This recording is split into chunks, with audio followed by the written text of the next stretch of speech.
Alright guys, today I'm actually going to be doing something a little bit different. The gameplay that you will be seeing on screen will not actually be what I'm talking about right now. Today I'm going to be doing a creepypasta. If you don't know what a creepypasta is, it's basically a story that somebody has come up with. It's most of the time fake, but some of them might have you thinking that could they be true? But yeah. So just the video is just there for something to watch if you're not doing something else. But today I'm going to be reading the creepypasta story Happiness for Sale. Okay, a man came into town today, a very strange man. He looked to be in his 30s, walking with a hunched back and a load of items upon it. He had thinning red hair and tannish skin, as well as an almost skeleton-like frame. He was quite small, really. It was it was the big grin on his face that got me. It was such a large smile, almost inhumanly big. Its edges seemed to stretch beyond his cheekbones and into his eyes. He strolled into town with that joyful expression on his face, speaking in almost whispers to children who were lined along the road. The children would stare, emotionless, as he whispered to them. I couldn't make out what he was saying from the distance, so I sat on the centerpieces in town square waiting for him to cross my path. I was genuinely terrified, to be honest, but I didn't know why. Yet even still wanted to wait for him. I couldn't explain this curiosity, but it had a hold on me that would not be released until I spoke to the eerie man. He slowly began to approach me. The soft thudding of his footsteps was barely audible over the dull roar in the square. Yet all the same I could hear it plainly as anything else as I excuse me, as I waited in a slight panic for him to reach me. He stopped in front of me, still not facing me. I looked up to catch his face. He stared forward and then slowly turned towards me. He never opened his eyes, and the smile never disappeared from his face. Turning his head to me, opened one eye and stared directly at me with it. I slumped down. An incredible fear that I had never felt hit me like a wave. He didn't say a word. He only stared into my eyes with the open hawk eye he had opened. I completely lost track of reality. The sounds of the town square around me faded away, and I became immersed in an eerie silence that seemed deafening. I wanted to run, but I couldn't. Nothing would move. My body seemed frozen to the bricks I was sitting on. The smile felt like it was looking at me, almost like there was the true man behind it, not the eyes. I can't explain it, but to put it the best I can, the smile seemed ageless, eternal. It echoed in my mind into infinity. My body began leaning away from it. Slowly his head turned back to face the road and he began to go on his way again. I was shaking violently. I felt I could throw up. As he walked off, I realized that there were masks on his back. He must have been a mask collector of sorts. That night I couldn't sleep. All I could think about was the meeting with him in the square. He didn't say anything, but I felt as if he completely disemboweled me with his glance, his piercing eyes. I didn't know what it was, but the man was not human. No, he was something else, something very sinister. That ageless feeling wouldn't go away either, as if he was some sort of ancient demon, wandering the earth from city to city, town to town. Why, though? I wanted to know more. I was becoming obsessed with the very thing that terrified me more than anything else. Tomorrow I would search for him and see if he was in town. I had honest I had honestly hoped he had left, yet if he hadn't I could learn more about him. The next day I ate breakfast and ran to the square. I saw a small group of people gathered around a small vacant building in the corner. I ran over to see him, the demon, standing in front of everyone. He had his hands together and was speaking about how he was opening his Happy Mass shop here in the square. He preached and preached. Come on, come all. To the crowd he all seemed mesmerized by his words. Finally he finished and headed inside the tiny building. A small sign next to it read, Happy Mask Shop. Happiness is just a mask away. I shuddered. What was so scary about this man? I had to know more, so I ran inside. There was already a few people in there, yet it was silent. No one was talking. What was going on? Were they negotiating something? I saw a man, a child next to him, and a woman behind him. Yet none of them were saying anything. They were only staring at the happy masked man. He nodded his head as if they had reached some silent agreement, and handed two masks to the man and child. They turned and walked out. As they passed, I saw a glazed look in their eyes, as if they were completely out of it. The woman was out just behind them, carrying another mask. Then it was me. I was all alone with him. He cocked his head, maintaining his silence.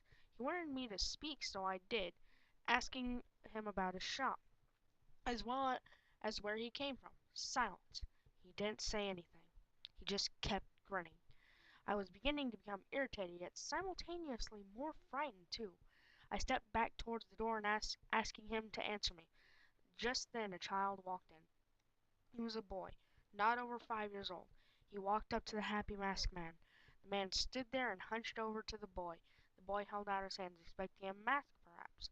The happy masked man opened his eyes, both of them, and stared the most evil glare that had ever hang on, most evil glare had that I had ever seen at the child. I stepped back again, almost tripping as I reached for the doorknob. To my sheer terror, the man grabbed the boy by the neck and picked him up off the ground. I could hear horrific screeches of terror coming from the boy's throat. He was at least 8 feet off the ground. Just then the salesman's mouth began opening. Still smiling, of course. It grew wider and wider until it was at least a foot wide. I could hear his jaw snapping as it opened.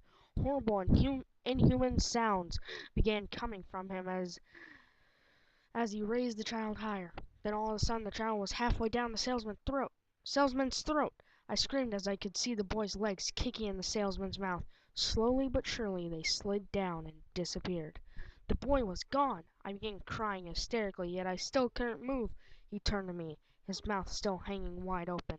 He, he then put his hands to his face. A strange glow began to appear around his hands. Slowly he peeled his hands away from his face. A repulsive stretching sound could be heard as skin appeared to be getting pulled off.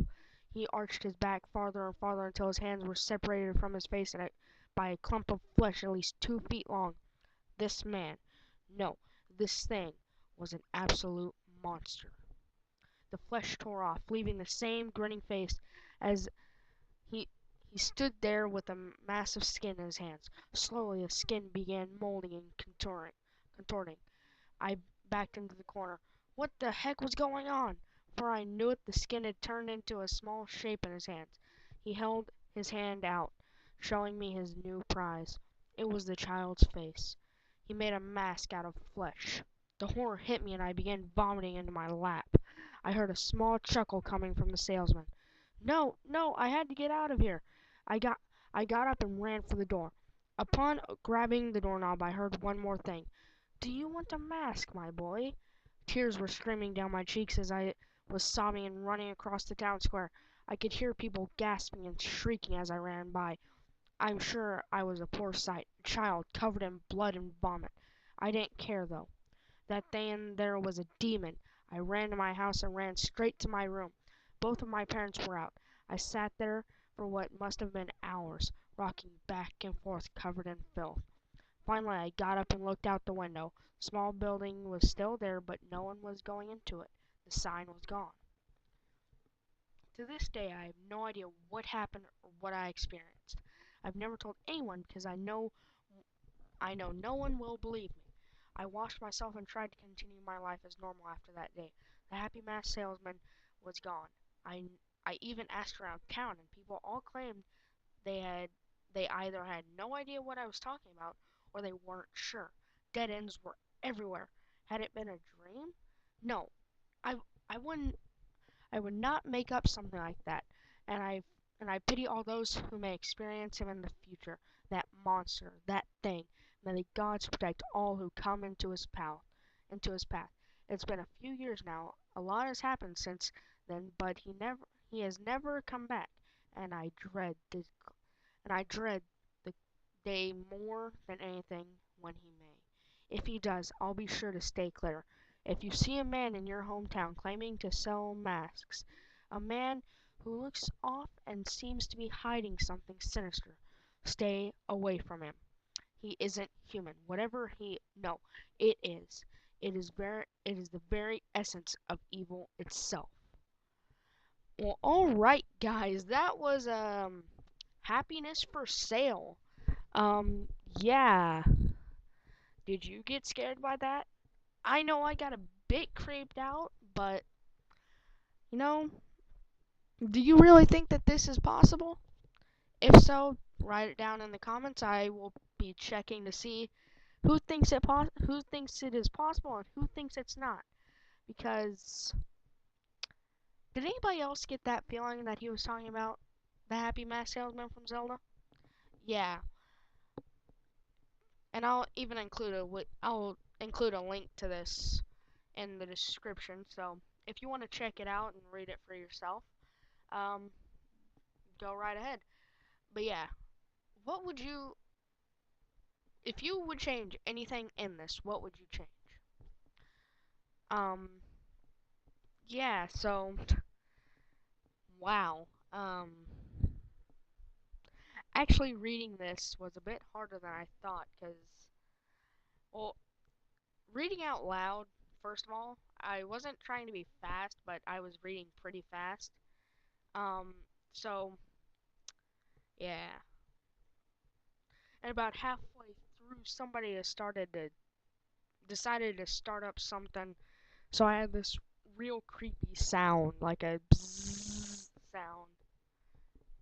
So yeah, thank you guys for watching. And as I said, this what I'm speaking about has nothing to do with the game that you'll see.